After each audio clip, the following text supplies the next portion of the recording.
സംസ്ഥാനത്ത് മഴ അതിതീവ്രമാകുന്നു. പത്തനംതിട്ട, കോട്ടയം, ഇടുക്കി ജില്ലകളിൽ റെഡ് അലർട്ട് പ്രഖ്യാപിച്ചു.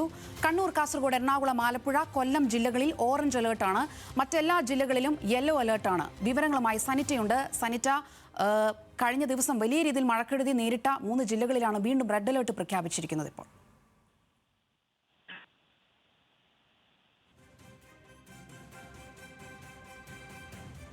സനിറ്റ കേൾക്കാമോ? ഇപ്പോൾ വ്യക്തമാക്കിയിട്ടുള്ളത് 3 ജില്ലകളിലാണ് റെഡ് അലേർട്ട് പ്രഖ്യാപിച്ചിട്ടുള്ളത്. പത്തനംതിട്ട, കോട്ടയം, ഇടുക്കി ജില്ലകളിലാണ് ഇത്തരത്തിൽ റെഡ് അലേർട്ട് പ്രഖ്യാപിച്ചിട്ടുള്ളത്. മാത്രമല്ല 5 ജില്ലകളിൽ ഓറഞ്ച് അലേർട്ടും പ്രഖ്യാപിച്ചിട്ടുണ്ട്. അതായത് കൊല്ലം, ആലപ്പുഴ, എറണാകുളം, കണ്ണൂർ, കാസർഗോഡ് ജില്ലകളാണ് ഇത്തരത്തിൽ ഓറഞ്ച് അലേർട്ട് പ്രഖ്യാപിച്ചിട്ടുള്ളത്. എന്തായാലും നിലവിലെ അറിയിപ്പ് അനുസരിച്ച് സംസ്ഥാനത്ത് നാളെയും ശക്തമായ മഴയ്ക്ക് സാധ്യതയുണ്ട്. രാവിലെ തന്ന അറിയിപ്പുകൾ അനുസരിച്ച് സംസ്ഥാനത്ത് 3 ദിവസം അതിശക്തമായ മഴ തുടരുമെന്ന് തന്നെ വ്യക്തമാക്കിയിരുന്നു.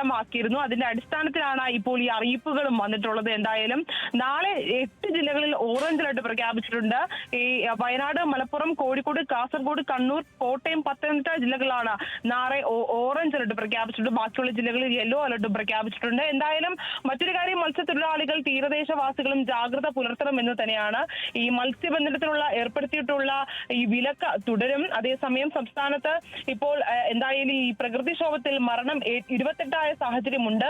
11 പേരെ ഇത്തരത്തിൽ പരിക്കിൽ ചികിത്സയിലുള്ളവരുണ്ട്. 7 പേർക്കായിട്ടുള്ള തിരച്ചിലുണ്ട്. ആ സാഹചര്യത്തിൽ തന്നെയാണ് ഇപ്പോൾ ഈ മഴ മുന്നറിയിപ്പിൽ കൂടുതൽ ജാഗ്രത പാലിക്കണമെന്നും ഇപ്പോൾ വകുപ്പിന്റെ ഭാഗത്തു നിന്നും ഒരു അറിയിപ്പ് വന്നിരിക്കുന്നത്. എന്തായാലും ഇനിയും 2 ദിവസം ശക്തമായ മഴയ്ക്ക് സാധ്യതയുണ്ട് എന്ന് തന്നെയാണ് മനസ്സിലാക്കാൻ കഴിയുന്നത്. അതിന്റെ അടിസ്ഥാനത്തിൽ ഇപ്പോൾ 3 ജില്ലകളിൽ റെഡ് അലേർട്ട് പ്രഖ്യാപിച്ചിട്ടുണ്ട്. സോന, ശരി, മഴ ഇനിയും ശക്തമാകുമെന്ന് തന്നെയാണ് സനിറ്റയാണ് വിവരങ്ങൾ നൽകിയത്.